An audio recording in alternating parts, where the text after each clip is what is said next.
I say anin to you, which is our greeting word for being in my area. My name is Gidiga Megizi, which means spotted eagle in the language. My clan is the Pike clan, and my English name is Doug Williams, and I'm from the Kerb Lake First Nation. I am a knowledge holder, knowledge teacher. Some people consider me an elder, which is not what I would consider myself. That's a very sort of a title that's earned through a lifetime. I'm not there yet, but I will be hopefully someday. So I welcome you. I welcome you to my territory.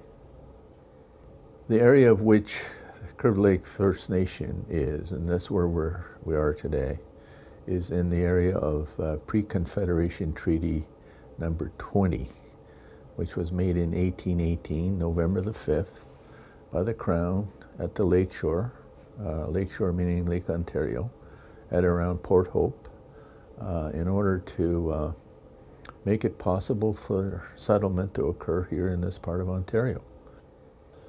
I'm connected because I'm a descendant of the people that signed the treaty in 1818.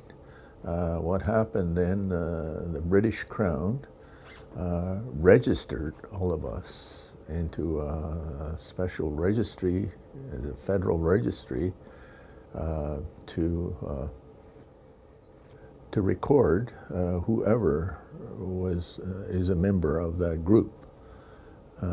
And they did so, and based on that, that's how we have what we call treaty status or general status today.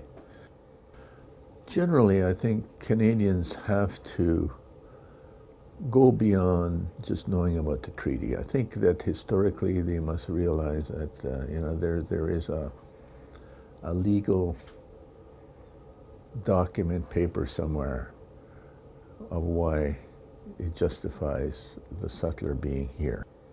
The big omission with treaties, including the early ones, including the later ones, it may be different in other areas in Canada, but for Ontario, Southern Ontario, there's a big omission about culture and language.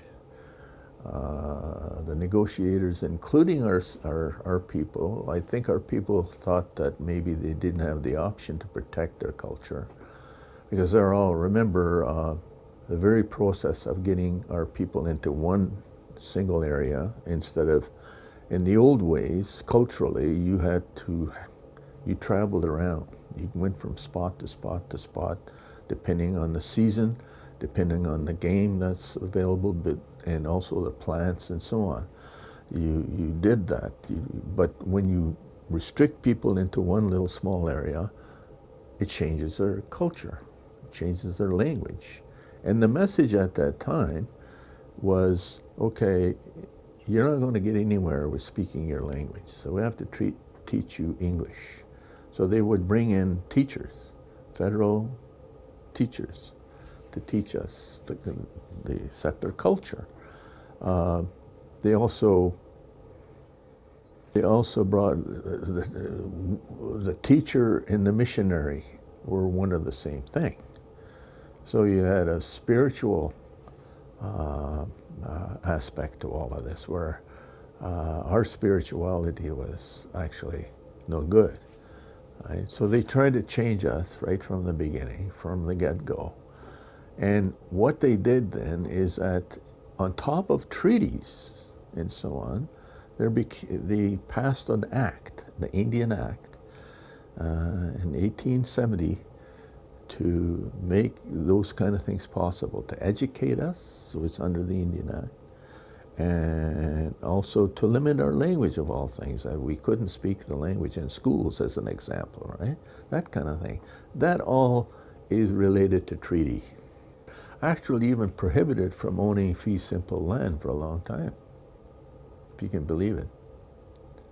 I mean, cottage country is an example. When they opened up the lakes north of Buckhorn, around the Kawartha Highlands Park area, they opened up like Beaver Lake, Ketchikoma Lake, Gold Lake, and Strother Lake. to cottagers. This is all Crown land. They subdivided it all up and then sold them on auction in Toronto. We weren't allowed to bid on those, right? We weren't allowed. And the people got those lots for next to nothing. I know one got his lot for $2.50. And he was complaining to me that he paid more to get it surveyed than the cost of the lot. I said, what's it worth today? He said, oh, I probably get about $350,000 for my little cottage. How unfair. Is there something wrong with that process? I don't know. It can be, I think if you specifically think about these things and isolate them into something like that, then it's kind of depressing. But I think generally speaking, Canadians really don't know, and that's why I think it's important that they know. So in order for that kind of thing to not happen again, I really believe that we must reconcile all this. I think it can be done, but the truth must come out. The truth hurts in this situation. But we've lived with the truth. The Canadian has to recognize that truth, and then we got to walk together, and we got to reconcile. That's what I would like to see happen.